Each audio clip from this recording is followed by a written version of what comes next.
పలాసలో YCP హత్య రాజకీయాలు చేస్తోందని ఎమ్మెల్యే గౌతు శిరీష్ ఆరోపించారు.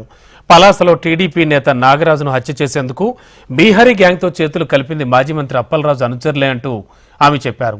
ఇప్పటికే 7 నిందితులను అరెస్ట్ చేసిన పోలీసులు మరో 10 మందిని నిందితులుగా భావిస్తున్నారన్నారు. ఈ కేసులో A1 నుంచి A17 వరకు ఉన్న వ్యక్తులు అప్పలరాజు సన్నిహితులే అంటూ ఆమె ఫోటోలతో పాటు మీడియాకు తెలియజేశారు.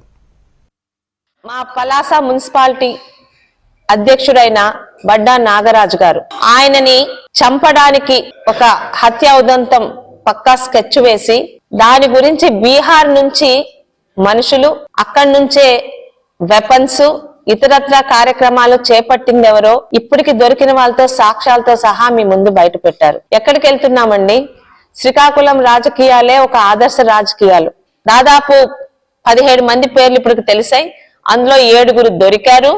7లోని 3 బీహార్ వాస్తువులు కాగా 4 అప్పలరాజు గారు చుట్టూ అనునిత్యం ఉంటూ ఆయనతో పాటు టేబుల్స్ మీద తింటూ ఆయన్ని కలిసామని పేపర్లో స్టేట్మెంట్లు పెట్టుకుంటున్న ప్రతి ఒక్కరు ఈ ఫోటోలన్నీ మీకు ఇస్తాను, ఓపిక్గా చూసి ఇందులో A1 నుంచి A17 వరకు ఎవరున్నారో ఒకసారి మీరు కూడా ప్రచురిస్తే ఉన్నట్టు పత్రికల వాళ్ళు ప్రచురిస్తారని ఒక నమ్మకం ప్రజలకు కలుగుతుంది. ఏం మాట్లాడాడండి ఆ రోజు? వాళ్ళ తాలూకు అంటే సోషల్ మీడియా మీకే కాదు మాకు ఉంది.